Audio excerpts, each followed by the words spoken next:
Aujourd'hui, nous allons voir comment étalonner une vidéo tournée en log avec une lutte dans DaVinci Resolve. On va voir ce qu'il faut faire et ce qu'il ne faut pas faire. On verra aussi l'utilisation des roues colorimétriques dans DaVinci Resolve et l'utilisation des scopes. Bonjour et bienvenue sur Pix'nLight. Pierre m'a posé une question, il m'a dit j'ai tourné des vidéos en S-Log2 et S-Log3 et quand j'applique la lutte, c'est vraiment trop contrasté, c'est pas joli du tout.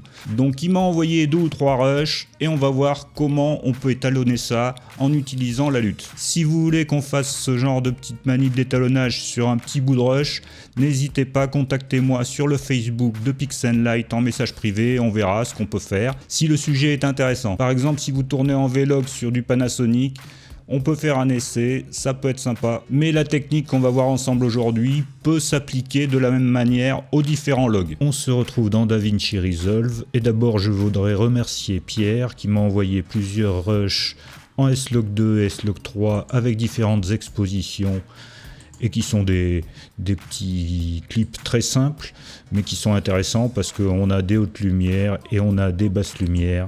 Donc on va pouvoir regarder comment on étalonne ça. Parce que lorsqu'on applique tout simplement la lutte S-Log2 ou S-Log3, là j'active la lutte.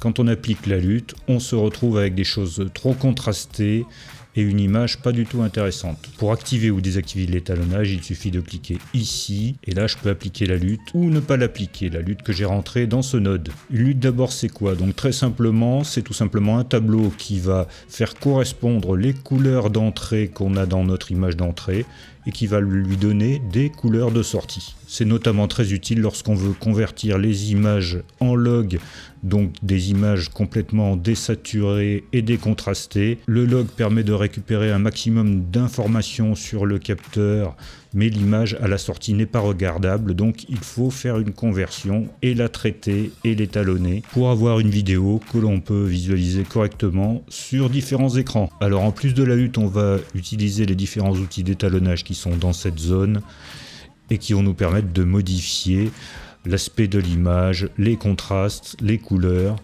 Et on va s'aider des outils de mesure qu'on a ici, donc notamment les scopes en parade qui vont être intéressants. On peut utiliser aussi le mode oscilloscope, mais ici aujourd'hui on va utiliser la parade. On aurait pu utiliser aussi les courbes, mais aujourd'hui on va utiliser seulement les roues colorimétriques et l'ensemble des contrôles qu'on a dans cette zone. Alors je réinitialise mon nœud, je fais un clic droit réinitialiser et je redémarre directement du log. Ici j'ai donc mes scopes, donc j'ai différents modes, parade, oscilloscope, vectorscope. Aujourd'hui on utilisera la parade, on a aussi l'histogramme. Je peux changer ici la configuration, je peux rendre plus brillant ou moins brillant mon graphe. Je peux rendre plus ou moins brillant mes graduations. Je peux ensuite l'afficher à un format plus gros en cliquant ici. Ici j'ai l'ensemble de mes graphiques, mais je peux avoir un seul des graphiques et choisir là ce que je veux afficher. Donc ces scopes vont représenter le niveau d'intensité lumineuse. Ici j'ai les très hautes lumières à 1023 et les très basses lumières à 0, et donc ça représente le niveau du signal dans la largeur. Ici on est dans la largeur de l'image pour le canal rouge, pour le canal vert et pour le canal bleu. Donc on retrouve les différents éléments qu'on a dans l'image. Si je passe en oscilloscope, on voit bien ici qu'on a notre arbre qui fait un côté dans l'ombre et un côté dans la lumière, et ici on a des petits pics qui sont plus hauts qui correspondent à ces zones très éclairées au bord des fenêtres. Et cet outil de mesure va être très intéressant lorsque je vais faire mon étalonnage, parce que je vais pouvoir voir exactement jusqu'où je descends dans les basses lumières lorsque je vais étirer ma courbe vers les basses lumières et jusqu'où je monte dans les hautes lumières. Je vais pouvoir contrôler exactement mon travail d'étalonnage avec une mesure, sans me fier seulement à l'œil qui dépend peut-être un peu de l'écran que j'utilise. Même si on a un écran bien étalonné, c'est toujours difficile de se fier qu'à l'œil. Donc toujours utiliser les scopes, l'oscilloscope ou la parade pour voir exactement le travail qu'on fait. Et sur ces scopes, on va donc bien voir l'effet qu'ont les différents outils que l'on a ici. Par exemple ici je suis dans les roues colorimétriques. Dans les roues colorimétriques, la partie lift va s'occuper principalement des basses lumières. Ça baisse un peu tout, mais ça va descendre les basses lumières. On voit que si je tire ma molette par ici, je peux descendre je peux descendre jusqu'à boucher complètement mes noirs. Si je veux remettre à 0, je clique ici sur ce petit icône. Le gain, lui, va tout étirer vers les hautes lumières. Et là aussi, on peut aller jusqu'à couper complètement les blancs. Et le gamma va s'occuper principalement des lumières moyennes, sans toucher trop aux basses et hautes lumières. L'offset, lui, va agir sur l'ensemble de l'image pour décaler tout simplement les courbes vers le haut ou vers le bas, en tirant d'un côté ou de l'autre la molette. Après, si je passe dans la deuxième page, ici je suis dans la première page, si je passe ici dans la deuxième page, j'ai les barres primaires. Les barres primaires, c'est exactement la même chose que les roues colorimétriques qu'on a dans la première page, mais c'est avec des barres. Donc ça permet parfois d'être un peu plus précis dans l'action qu'on va faire. À vous de voir si vous préférez utiliser l'un ou l'autre. Le troisième volet, là on n'est plus en lift, gamma et gain, mais on est en basse lumière, moyenne lumière et haute lumière. Les basses lumières vont agir pas sur l'ensemble de la courbe comme c'est le cas du premier volet, mais seulement sur les basses lumières. On voit ici, j'agis que sur les basses lumières. Les moyennes lumières de la même manière vont agir que sur le milieu des courbes et les hautes lumières vont agir seulement sur les hautes lumières. Alors comment sont définies les basses, moyennes et hautes lumières dans DaVinci Resolve? Eh bien on a un contrôle ici en dessous. On a PB et PH. PB c'est peut-être point bas, je ne sais pas exactement la signification, et c'est peut-être point bas et point haut. Eh bien cette partie va permettre de contrôler la quantité qu'on affecte aux basses lumières. Si je monte, je vais agrandir la zone de basse lumière. On voit ici, si j'agis sur les basses lumières, je vais pouvoir contrôler ce que je considère comme des basses lumières grâce à ce curseur. De la même manière pour les hautes lumières, grâce au curseur point haut, je vais pouvoir contrôler ce que je considère comme des hautes lumières, et tout ce qui est entre le point haut et le point bas va être les moyennes lumières. Si je veux remettre à la valeur initiale, je double-clique ici. Si je veux tout remettre à 0, je vais cliquer ici. Donc ces roulogs permettent d'agir de manière plus sélective sur les hautes, les basses et les moyennes lumières. L'utilisation de ces roulogs est conseillée pour travailler sur tout ce qui est vidéo en log, mais pas seulement, on peut aussi l'utiliser sur d'autres vidéos. Mais pour travailler sur le signal log, préférez les roulogs. Alors on va regarder ces clips et on va les étalonner. Donc je vais garder les scopes ouverts pour qu'on voit bien ce qu'on fait. Pierre m'a envoyé différents clips en S-Log 2 et en S-Log 3. On va travailler sur le S-Log 3. Sur le S-Log 2, c'est exactement le même principe qu'on va utiliser. Donc là, on va voir sur le S-Log 3. Donc il m'a envoyé 3 clips avec différentes expositions de la même scène. Celui-ci est surexposé d'environ 2 diaphes, celui-ci d'environ 1 diaphe, et celui-ci à l'exposition théoriquement bonne donnée par l'appareil. On a tendance souvent à sous-exposer le log, et donc on va pouvoir vérifier ici avec les scopes si l'exposition est correcte. On voit ici que nos basses lumières ne sont pas complètement bouchées, on n'est pas au 0, et les hautes lumières aussi, les pics les plus hauts, ne touchent pas la limite haute. On voit aussi que la courbe est suffisamment dilatée, elle n'est pas tassée sur le bas du graphe, ce qui serait un signe de sous-exposition. Donc déjà, on a une bonne base pour travailler. On peut se dire qu'on aurait pu exposer un peu plus haut, alors on va voir l'exposition suivante avec un diaphe pour voir si on n'est pas surexposé. On voit ici que la majorité de l'image n'est pas surexposée, mais on voit nos petits points là qui correspondent aux angles des fenêtres qui sont coupés ici à 896. Donc là, sur ces petits pics, on perd de l'exposition. C'est pas très grave parce que c'est vraiment une toute petite zone très localisée.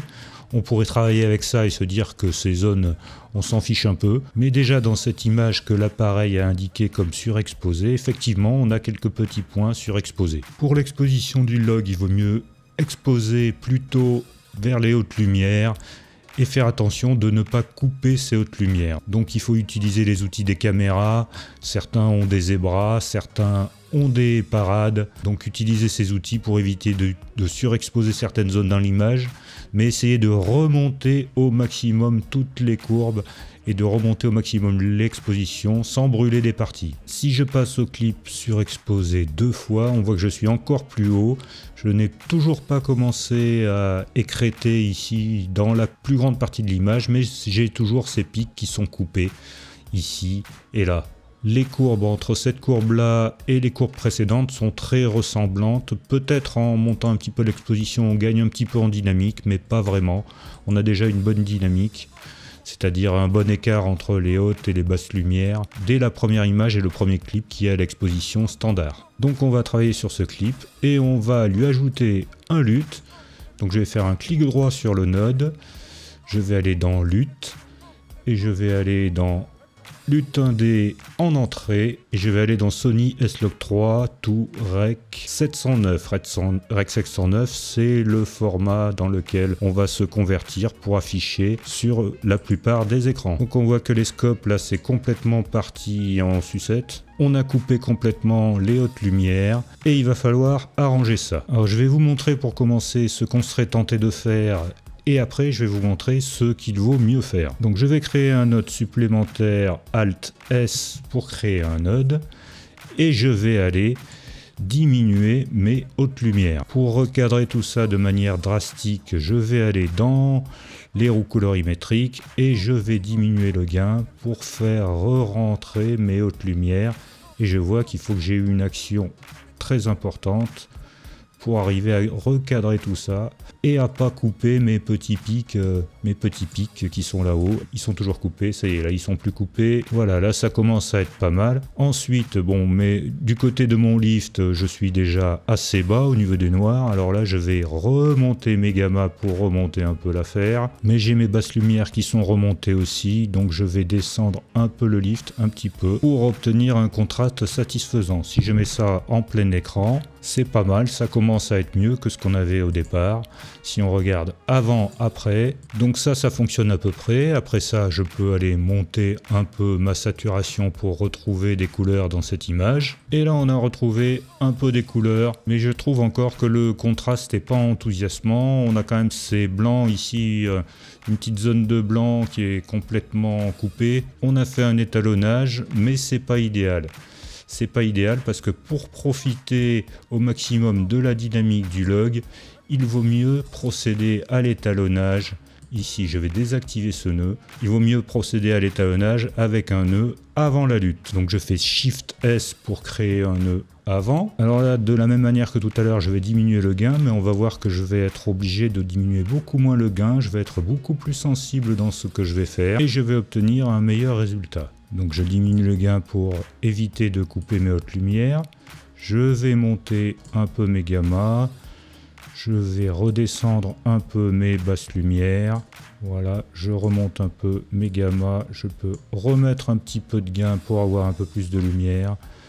Et là, je vais augmenter ma saturation un petit peu pour avoir de la couleur. Et là, j'ai retrouvé de la lumière de manière plus intéressante que ce que c'était tout à l'heure, en ayant besoin de baisser beaucoup moins mon gain, puisqu'on voit ici, j'avais baissé jusqu'à 0,49 et ici, je suis à 0,79. Une fois que j'ai fait mes ajustements grossièrement dans mes roues colorimétriques, je peux passer dans mes roues en log et je peux aller augmenter les moyennes lumières pour donner un peu de luminosité à la scène. Là sur cette scène, il n'y a pas spécialement de balance des blancs à faire puisque la balance des blancs semble correcte. Les couleurs ici des gris sont tout à fait correctes. Une dernière chose, si je voulais être plus créatif, je pourrais rajouter un nœud.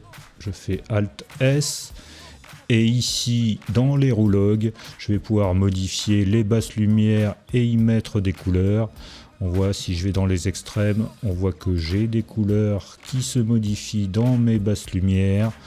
Donc je vais aller y mettre un petit peu de bleuté dans les basses lumières, bleu-vert. Et après, dans les hautes lumières, on peut dire que le soleil est bas, que c'est le soleil couchant. Donc je vais aller mettre un petit peu de jaune dans mes hautes lumières. Voilà, on voit une différence légère, ça réchauffe un petit peu les hautes lumières. Ici, si je regarde en plein écran, CTRL F, j'ai quelque chose d'assez réaliste. Si je regarde, j'ai un passant qui passe, l'exposition et les couleurs sur le passant semblent correctes. Le problème principal dans cette image, c'est qu'il manque une roue à ce vélo. Merci d'avoir suivi cette vidéo. Si vous avez des commentaires ou des questions, n'hésitez pas à les laisser en commentaire. À très bientôt sur PixenLight.